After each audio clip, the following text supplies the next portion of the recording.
Welcome to qnawire. To solve this question, we begin by calculating the acceleration of the skater. For that, we have to use Newton's second law, and I'm choosing the following reference frame: a vertical y-axis and a horizontal x-axis. Then, applying Newton's second law to my vertical axis results in the following. The net force in that direction is equal to the mass of the skater times its vertical acceleration. Notice that it's not moving in the vertical direction and it's not going to move in that direction. Therefore, the acceleration is equal to 0 and the net force is equal to 0.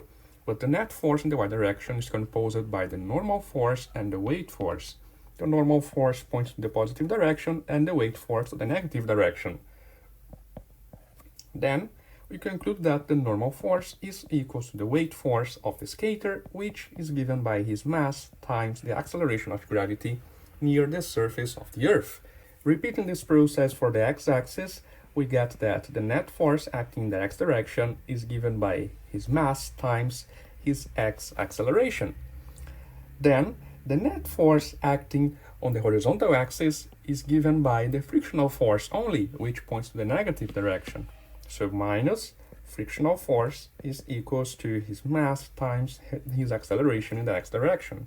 But the frictional force in the situation where he is already moving is given by the kinetic frictional coefficient times the normal force. So minus kinetic frictional coefficient times the normal force is equals to his mass times his x acceleration. And you saw that the normal force is equals to the weight force, which is equals to m times g.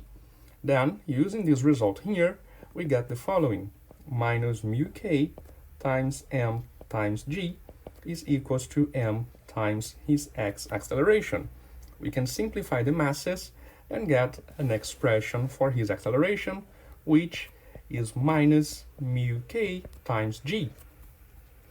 The acceleration of gravity near the surface of the Earth is approximately 9.8 meters per second squared. Then, his x acceleration is minus 0.081 times 9.8, which results in an acceleration of minus 0.7938 meters per second squared. This is his x acceleration. Now we can calculate how much time elapses before his velocity is reduced to 2.8 meters per second. For that, remember that the velocity as a function of time is given by the initial velocity plus the acceleration times the time interval. In this question, we have a final velocity of 2.8 meters per second and an initial velocity of 6.3. The acceleration is minus 0.7938 and the interval of time is not known. Then, we can solve this equation for time to get our answer. This goes as follows. We begin by sending this term to the other side and this term to the other side. So 0.7938 times g is equals to 6.3 minus 2.8.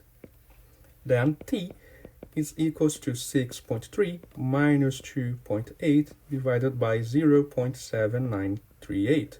And this results in an interval of time of approximately 4.4 seconds.